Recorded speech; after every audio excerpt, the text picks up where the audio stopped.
Welcome to another episode of the Collective Live. And I'm going to give a disclaimer. I'm going to do my best to avoid any power outages due to contractors cutting the wires at my house, and avoiding my 3-year-old walking into the studio naked. So I'll do my best on that. Justin, if you can bring the knowledge and the education on VAs, we'll do fine. I gotcha. Well, guys, welcome. If you're not familiar with the Collective Live, this is typically our private behind the paywall show we do every Wednesday. And we bring in experts from across the entrepreneurial landscape. And we talk about things that everyone in mortgage, real estate, general sales just need to know in 2024 and beyond to grow and to thrive and to have balance. Because most of us who have been fledgling entrepreneurs know, there's work-life balance is kind of a joke for entrepreneurs. People go, oh, I practice work-life balance. And then you build a business and that gets thrown out the window.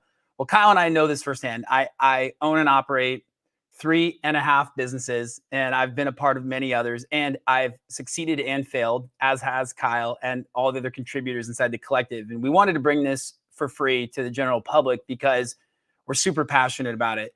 Myself, I have 3 personal VAs that work for me and a marketing firm of VAs, specifically working on my branding and my marketing, my web development, technology, and more. And so I have on any given day interactions with 4 or 5 different VAs that are on my team integrated in my system. Kyle has, I think, almost a dozen VAs, and we've both had VAs for many years. And it's so important that you make this your first hire. I think regardless of the industry you're in, this should really be your first hire, unless there's some compliance reason why you have to do something else first. And so we wanted to bring on Justin Brough, who not only works for a company that sources, hires, vets, trains, develops VAs, he's also in the mortgage space. And so he understands firsthand kind of how this interaction between remote staff and yourself and your team here locally work. Justin, man, thank you for being on and welcome. Hey, it's an honor. Thank you for having me here. Well, cool. Well, I want to get right into it. I committed to, and we promised that we were going to get through a bunch of questions in like 30 minutes. So we're going to be moving very quickly. And so first and foremost, and guys, if you have questions, regardless of the platform that you're watching this on, go ahead and drop your questions in the comments. We'll do our best to get to those, and I will play a phenomenal Van White. But we want to just dig right into it. So first and foremost, we're going to bring this up for Justin, but let's talk about when you know it's the right time to hire a VA. Man, this was the thing that really got me at the very beginning. It's like going, okay, when do I know when the right time is? So best thing to do, plot out your schedule, look at it, build it up for your next week. Now, being a loan officer, I've got a lot of loan officer things on there, but depending on your profession and what you are doing, you can fill in things, but it's all very similar. You still have to have cold calls. You got to still meet with clients. You still got to prep for the day.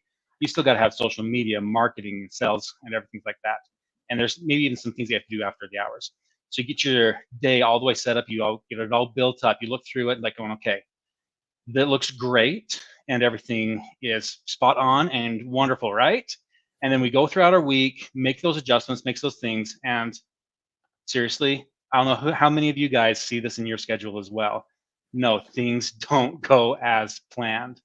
So you're finding you got important things being shifted around, you got moved around, things that change, and all of a sudden your nice 40 hours, maybe a little bit more than 40 hours a week, turn into 60 hours. So it goes a little bit crazy, and you see things that change like that. So you really want to look like, okay, did my schedule change a lot? If it did change a lot, you are definitely like a duck. People may think you are smooth on the water, but you're paddling like crazy underground and under the water.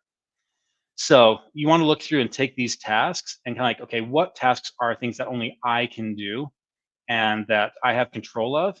And what are things that you can be sent out? And you've got a ton of tasks on there, and you want to put value to them. The tasks that you can do, they're definitely $100 an hour tasks. There's what making you money. Then there's tasks out there that a virtual assistant can do. An assistant, anybody can do that. So you're looking at those $9 an hour tasks. If you look at this, a lot of these tasks that end up taking time is a lot more of those $9 an hour tasks, and you're losing out on those $100 an hour tasks. So in essence, you're working for $9 an hour. Here's a list of companies that will pay you more than that just to do those $9 an hour tasks. So yes, when you know you need somebody is when your schedule never remains the same. when you feel like you're running, nothing's changing, your workload's plateaued and things like that. Or even if you feel like there's not enough work to do because you're spending a lot of time doing the mundane things. So that's definitely a nice time. Okay, let's start looking into a virtual assistant. I think the biggest indicator for me in my life, and I used to be in a profession that was 100% proactive for people who are in reactive moments. And what I mean by that is, as a fireman, like nobody plans a bad day. That's why they have 911. So they have a bad day, they call 911, and we come out and help. And we're reacting to their bad day. But everything we did was pre planned. We train on everything. Nothing was a new scenario for us. So everything in my day was all pre coordinated. If you're an entrepreneur and you feel like your day is completely reactive, like you don't have any proactivity to your day, it's not planned out, you don't control your cadence, if you feel like you're constantly late joining calls or missing appointments or having to reschedule, or at the end of the day you're sitting in your car, I call them truck thoughts. It's like when everything's gone, there's no distractions, and then all the things I should have gotten done in my day come to the forefront, like I forgot to do that, I forgot to do that, I really wish I would have done that. That's when you know you need a VA, right? And so like that calendar is a great visual depiction of exactly that like experience that you're having. And so I went through that in every business I own. So I own and operate a commercial building with a co-working space integrated into that. I own a mortgage company. I just sold my insurance company that I owned for about 5 years. I have the collective, and then I have apartment syndications, short-term rentals, and other things. And so, like, I have a lot of different things going on, but I'm able to manage that very, very well because my tasks that are proactive are higher level, our delegation tasks, our vision tasks are, it's like that lawyer that's going into court, right? The lawyer going into court might have a team of paralegals that are getting him or her prepared for court. He or she just goes into court in a nice power suit and like crushes it and gets their client off, right? Like that's, but the reality is behind the scenes, work was being done by a ton of remote staff, virtual assistants, paralegals to get that job done. And so that's why a lawyer can make $500 an hour. So it's really important that at some level, you just have to be able to admit defeat. Like the best way to win as an entrepreneur is by admitting that you're losing. And that's by sitting down and looking at your calendar. It's like looking back at your week and reflecting. And I just had coffee with a great entrepreneur yesterday morning. I'm down here in Palm Springs for the week. And he stopped looking at his phone after 5 o'clock. And he had this epiphany. He was sitting there with his family and he wasn't with them there mentally. Like he was on his phone working, his wife and his son are trying to talk to him. And he's like, not really there. And that was the moment where he's like, I got to change. Like, what am I working so hard for to just be disconnected and on my phone? And what he said is he goes, no matter what I do, I'm fully present in whatever. Even if I'm watching Netflix, I'm fully present with Netflix. And that was such an interesting way of thinking about things. But like, are you fully present? And if you're not fully present in whatever task you're doing, if you say you're going to build a CRM, then you're not fully present in it. You need to get VAs. So I think your point is super important. It was for me. So for those of you on the call, like Shane, Justin, we get it. Like, I know I need help. Like, let's kind of dig deeper on some of these kind of the nuts and bolts, the blocking and tackling. So first and foremost, where do you go to get the best assistance? And make sure, and how are you vetting this to make sure that you're not hiring the wrong VA? Because I know from personal experience, the first VA I hired, I went on Fiverr or Upwork, one of the two, and I found somebody that was like a decent human that seemed to respond well. And I was desperate for help because I was totally reactive, totally not engaged in what I was doing. My feet were not firmly planted. And somebody did a task for me, and I thought, well, they'll make a great VA, and I hired them. And it ended up being a complete failure, right? Because I didn't have a plan, a cadence. I didn't treat them like I would if I hired somebody in the States. And I think that's one of the problems. It's like as soon as we get out of our US bubble, we look at these people, we operate with these people as though it's totally different. And although there's some challenges and some nuances, some cultural things, hiring is hiring and planning for that is planning for that. Where do you go to start, Justin? And like kind of peel back the curtain, like help us understand in the Philippines what this looks like, right? Like, what are you guys doing at your company? Because I'm basically plugging into your brain, and I'm saying, okay, like you guys have done all the work to like find these people and vet them. What would you tell a guy like us that are trying to just get started with this? Where would you start? I would definitely start with vetting a company. You've got to find a good company out there that is doing all the front work for you. Because I mean, yeah, you could head onto Craigslist or Indeed or something like that and find a virtual assistant that's out there posting. They're looking to work for you, but you need a company that is behind you and supporting you that does the vetting, does the initial interview type stuff, that takes care of the legal stuff that happens in their country as well as our country.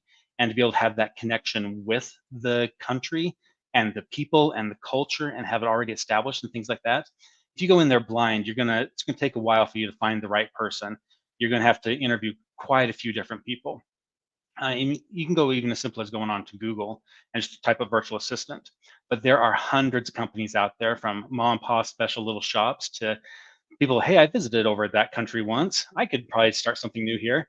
And then you've got companies out there that have been there for the years, that have the thousands of reviews, that have a big presence, and even the people in those countries, those virtual assistants, will actually recognize the name of a bigger company and know it's more of a legitimate. So you're getting good candidates and good quality. So you've got to take the time. You've got to vet out the company. You've got to vet out the sources, and you've got to vet out the people. All right, so let me ask you a couple just off these things were not on the question list, but I want to ask you, like, what are people in the Philippines like taking advantage of naive people like me? Like, let's say for example, like there's VAs out there that are not working for the amount of hours they're getting paid, right? Like, and especially when it's not by a vetted company. Like, is that taking place? And what kind of backstops and things have you guys put in place to make sure that, like, if I'm paying $1,500 a month for a full-time VA, I'm actually getting their time? Like, kind of talk through some of the things you do to vet people. Like, what's the process to hire, right? Like, what are you going through to make sure these people are legit? And then what are you doing to kind of protect me and my assets from being taken advantage of? Because I think that, like, for a lot of us, because we just don't understand it, I get somebody that's a VA, and like, I literally have had this conversation with other entrepreneurs. I'm like, yeah, I'm paying them $800 a month, but we all know they're not working 40 hours a week. And everything kind of laughs, goes, yeah, of course they're not. Like, and then I'm kind of thinking, like, why is that okay? Is it because I'm not paying them like a US wage? Like, I should still get them for the time that they're being paid for. So kind of unpack that a little bit.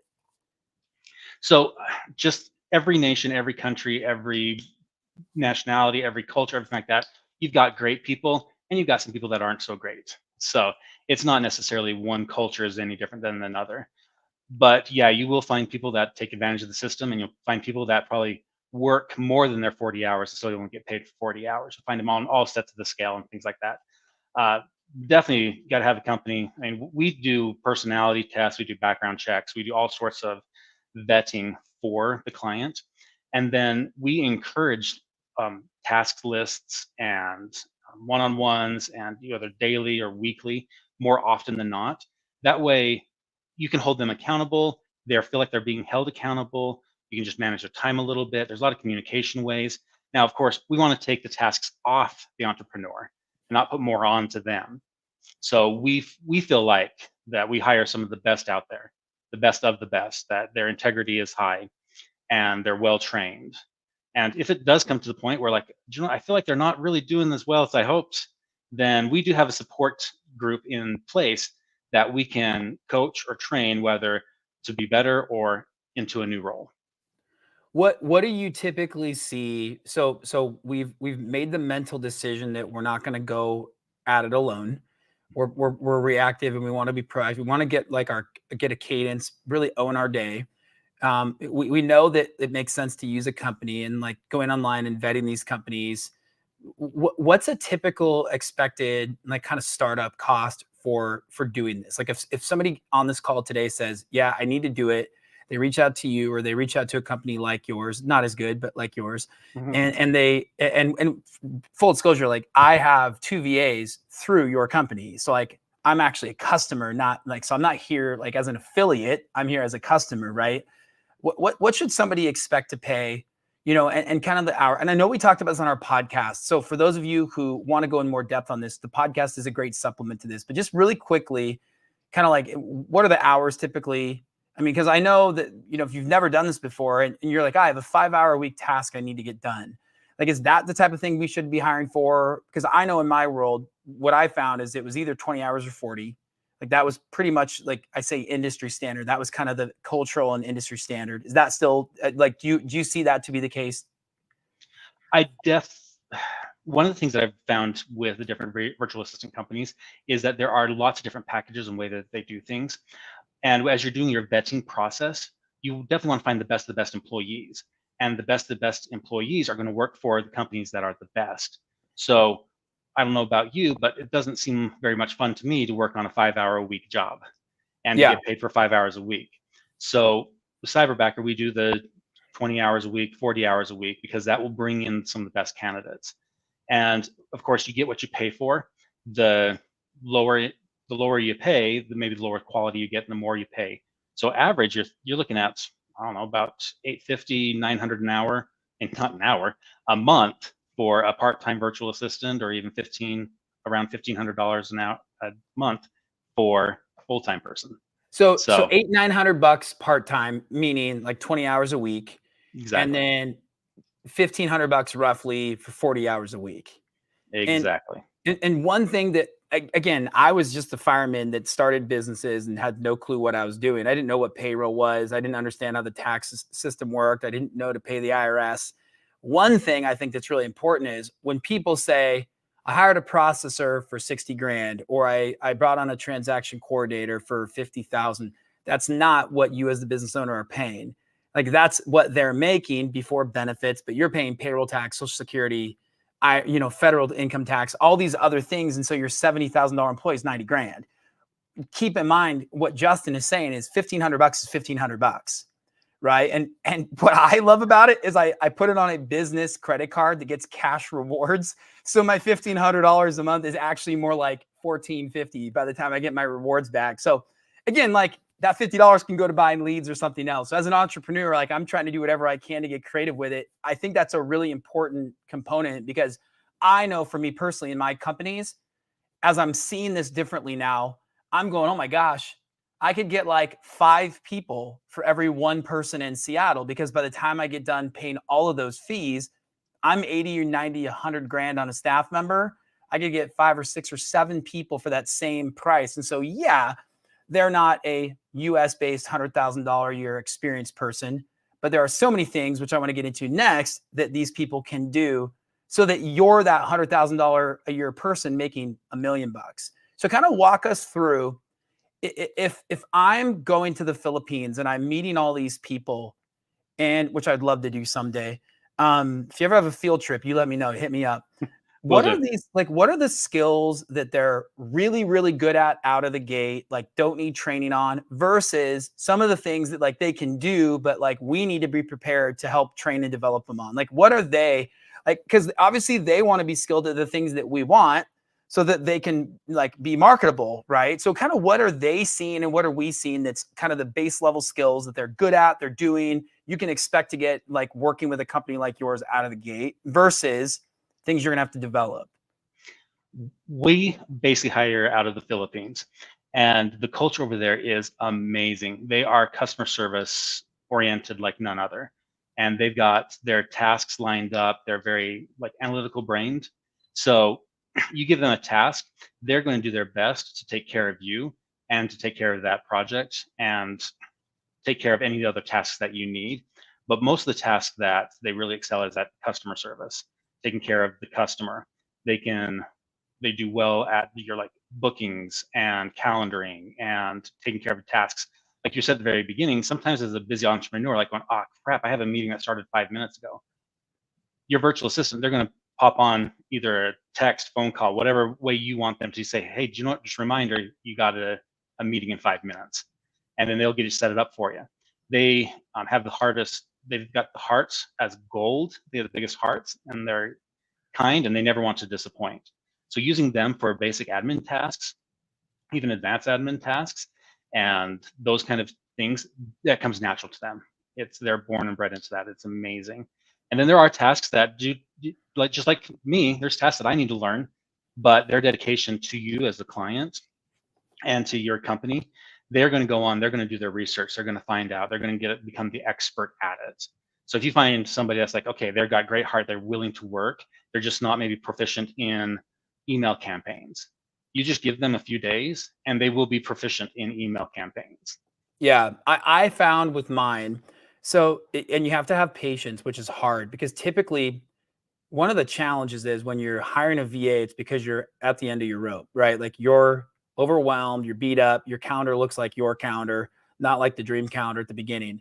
And so you want to just offload responsibility and work, but like you can't take that approach. When I've taken that approach, I've lost because I've just dumped work on people without helping to develop them and build a cadence, and it didn't work well. So I think one of the things I just caution people on is make sure that like before you make your hire, make the decision to hire when you're overwhelmed, but then take time to not be overwhelmed so that when you go into the process of developing them, you have a cadence and a plan. I think for me, having them manage my inbox is huge. I have like anxiety about knowing that people have sent me emails that I haven't responded to. And so my VA not only will be able to look at, manage my inbox, she may be able to respond to a lot of those simple emails for me. And in fact, now instead of CCing her on emails, she's CCing me on emails, right? And like, so she's starting to handle things. But I know in my mortgage company, she does my compliance audits on my files that have closed. She runs payroll. She's my lead on QuickBooks. She sends me an Excel every week, walking me through like the payroll for that week. She's answering paycheck issues for our staff. She's working on like the 401k, like distributions and things like that. We do like marketing bonuses and reimbursements. She's the lead on that. She sends out weekly and daily updates on events that we have as a group. Like if I'm on a call and there's a recording, she's reaching out to that person, getting the recording, sharing it with the team.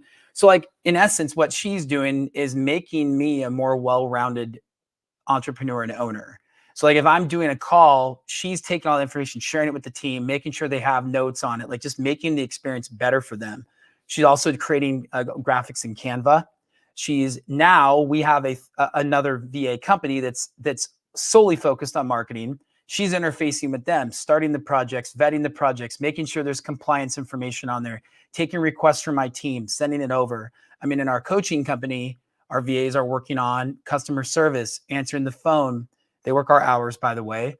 They're vetting questions online. They're auditing our social media profiles. They're working through disputes, which all that stuff sucks to do. Like it sucks to do. I have no desire to do that. Like I want to own a business, but I don't necessarily want to run a business.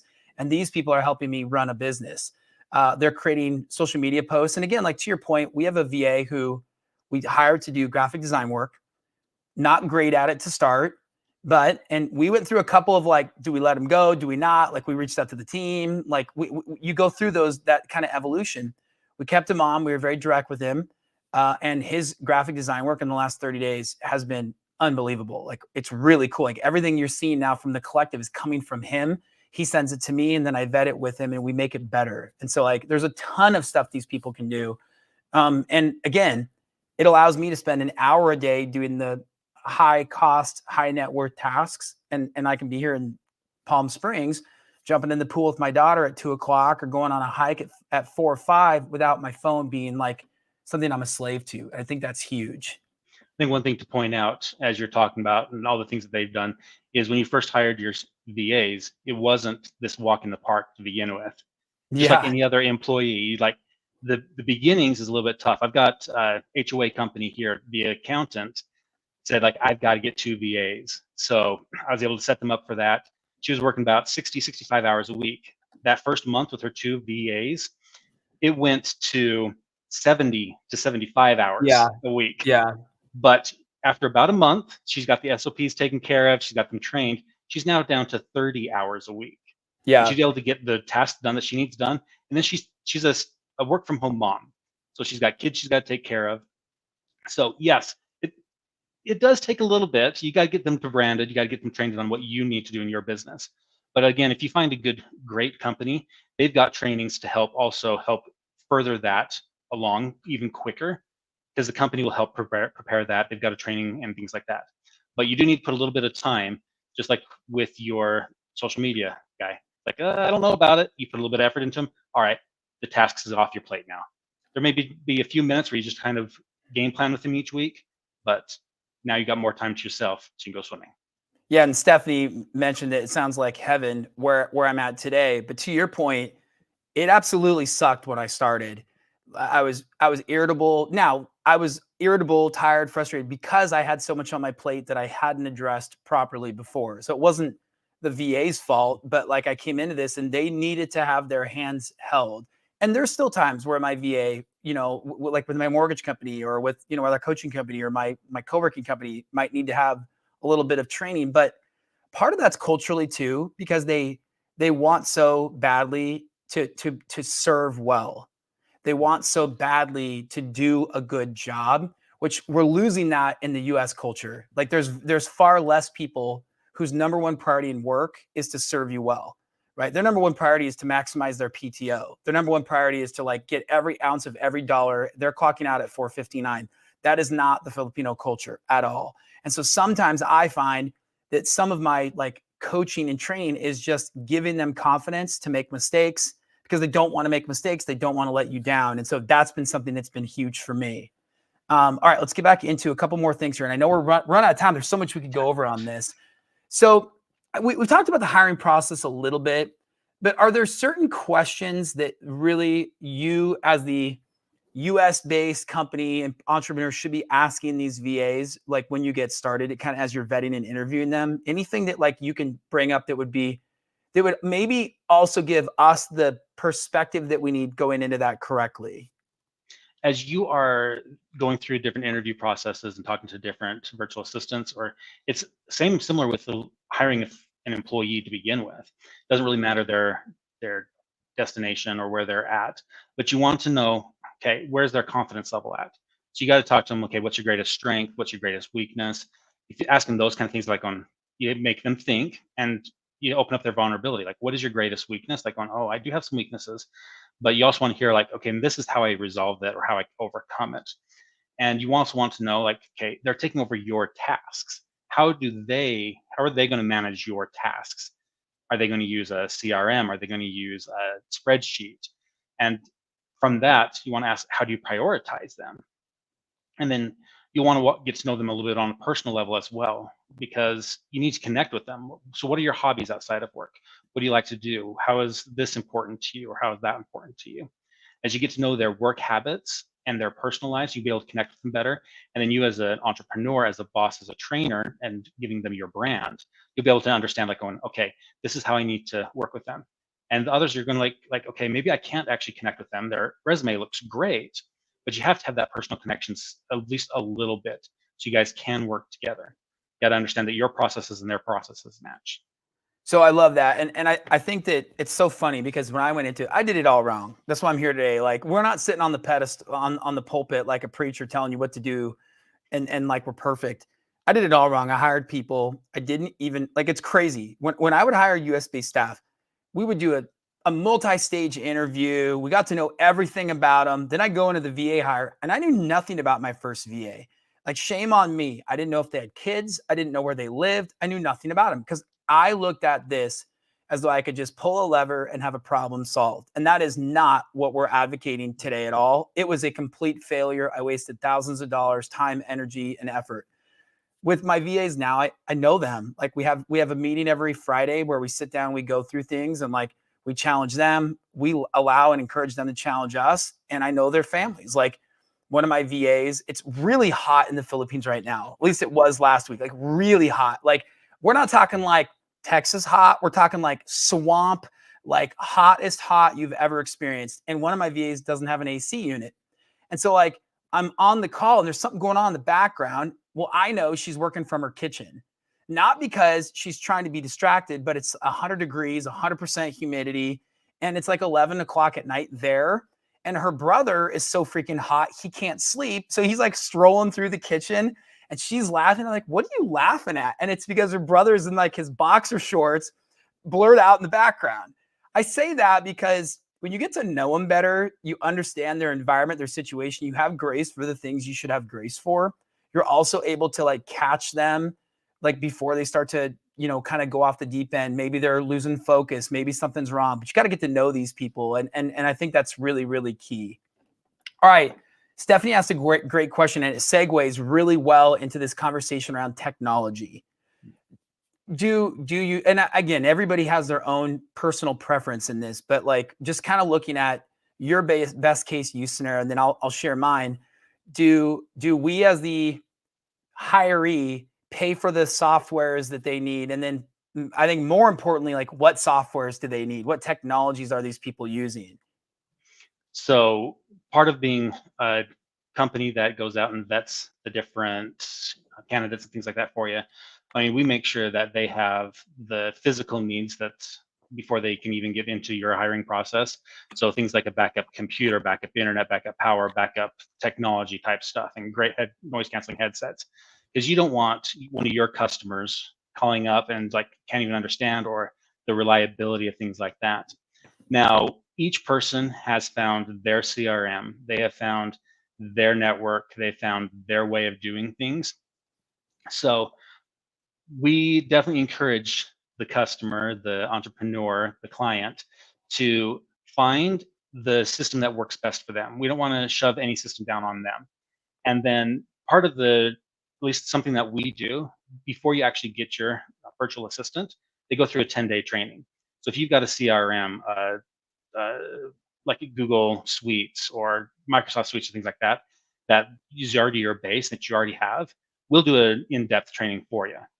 We'll get them cover all the basics, and then there's always times of trainings for you to take care of things. Now, I mean, if you're a doctor's office, you've got your own programs, or a dentist's office. If you're got your LOS, loan officer system, or your different ways to do marketing, things like that. You guys all have a process. You're busy. You already know what you've got to do. So why train yourself on something new? Let's just take the time and train your cyberbacker or your virtual assistant to do the work that you have.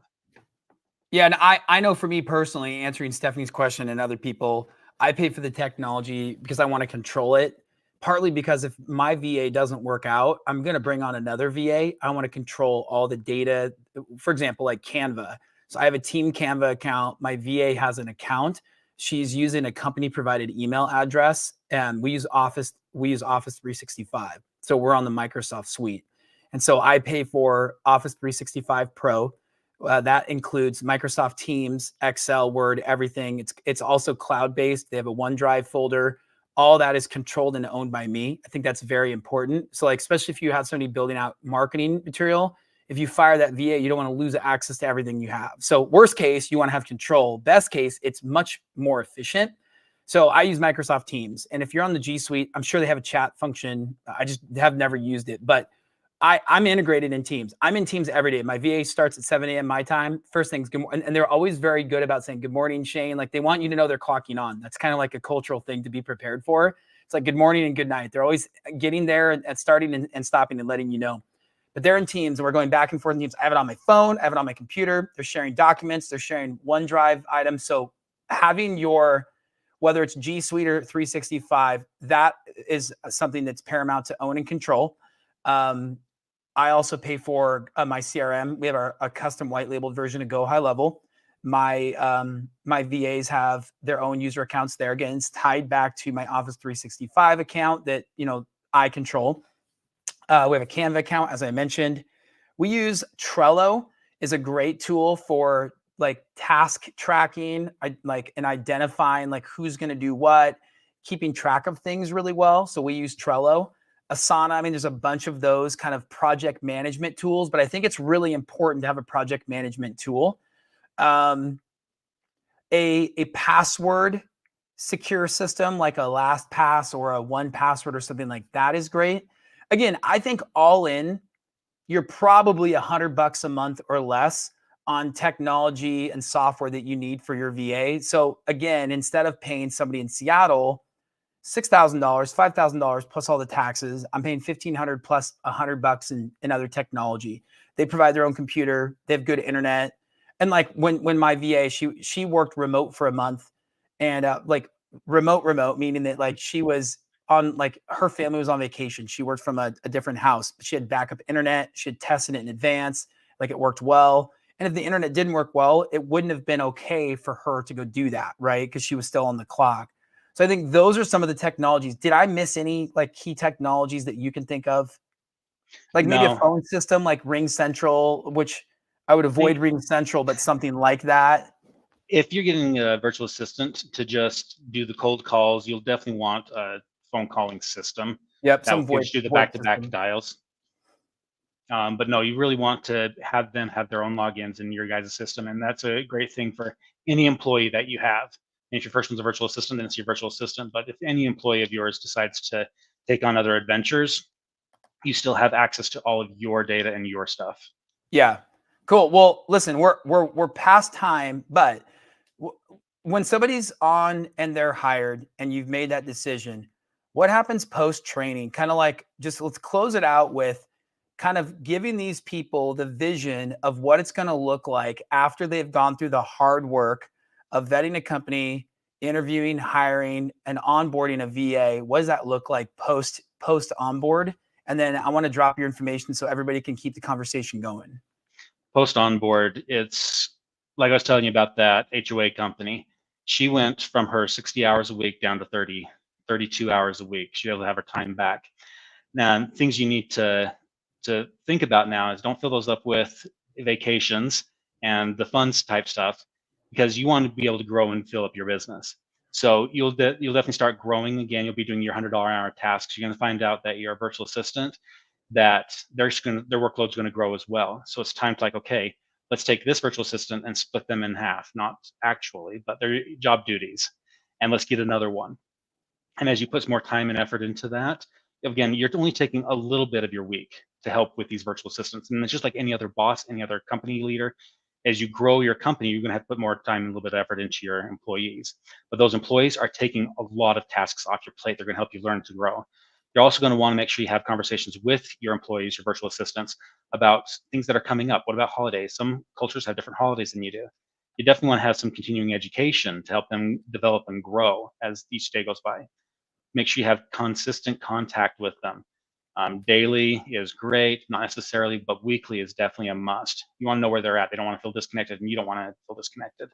So as time goes, you're going to feel, and you're going to need to grow more and more and more. And as you do grow, so is your business, and so is your income. And I think that's every entrepreneur's dream. Yeah, I love it. I mean, it's and one of the things I did that's I think a really good exercise is you get the person on, you go from 40 hours to 50 to get the person on. It's like you go from 40 to 50 so that you can work 20 hours a week, right? It's an interesting evolution. But when you get to that 20-hour week where you're sitting there, you're nervous because you don't have something to do at the moment because your VA is working. Take the time to first go celebrate. Go buy an overpriced cup of coffee, right? Go have an early happy hour by yourself. Take an iPad, a Remarkable, notepad, and just start to journal, like be silent for a moment and just start to process like what's next. What are the things that you always wanted to do for your business? What were the things that, like you said, I'll do this when? Man, if I only had, a rock star admin, I'd start to do the following for my business, whether that's opening another location, creating a new brand, building out more social media, really diving in on a CRM, whatever the case may be. Work on those high level vision tasks and those plans and those goals. Maybe get with a coach. I took a whole Saturday and it was not cheap. I invested heavily and I took a Saturday. I drove to the middle of nowhere and met with my coach for 8 hours. And like that was supremely important for my businesses and for my growth and my development. Do that with your time. And then ratchet back up to 40 hours, hire another VA, go to 50, bring it back down to 20. And now what was probably one person rowing really, really hard is now 3 or 4 people rowing together. And that makes your company better, whatever it is. And the most important thing that like I have to say is you're now future-proofing your business for the next recession, the next downturn. I went through something that I've gone through before, and I am wired for when something bad happens in business. The first thing I say to myself, it's like that loud little voice on my shoulder slaps me across the face and says, don't ever do that again. And I had at one point a mortgage branch, $100,000 a month in payroll costs. When I opened my brokerage, I saw my daughter's college fund evaporate in about 4 months. And I said to myself, don't ever do that again. Don't ever have a high priced team or machine that only works well when the markets are great. Build a machine, build a company that you can make money in any environment. Think about that for a second. If at your worst, your company makes money, think about what it'll look like at your best. VAs are one of the key ways to do that because the most expensive cost typically you have in any business is your staffing. And if you can cut your staff cost by 80%, 90%, 50%, it allows you to be profitable when others are losing money. And that's where the differentiators are. That's where the winners really start to come out to the forefront. And so, Justin, thank you, man. Super, super thankful to have you here. Guys, if you want to reach out to Justin, and I highly recommend it, there's a bunch of different ways you can. You can shoot him a text. That's his direct number, cyberbacker.com/mortgage. That's his division that he focuses on. Justin Brough at cyberbacker.com. You can find him on social media. He's inside the collective, hanging out. We have his information handy. Thank you, guys. We had 100% of our attendees, Justin, that stayed on through a 40-minute call. That's almost unheard of, which tells me that this is something that people desperately need. They want to understand better. They want to peel back the curtain and learn from our mistakes so they don't make those same mistakes. And that's all a part of what you get inside the collective. If you guys have any questions, reach out. Thank you as always. We'll see you guys if you're inside the collective tomorrow for our first edition of the 30,000-foot view with Brian View and special guest Greg Scher. Otherwise, we'll see you next week on our live Q&A podcast.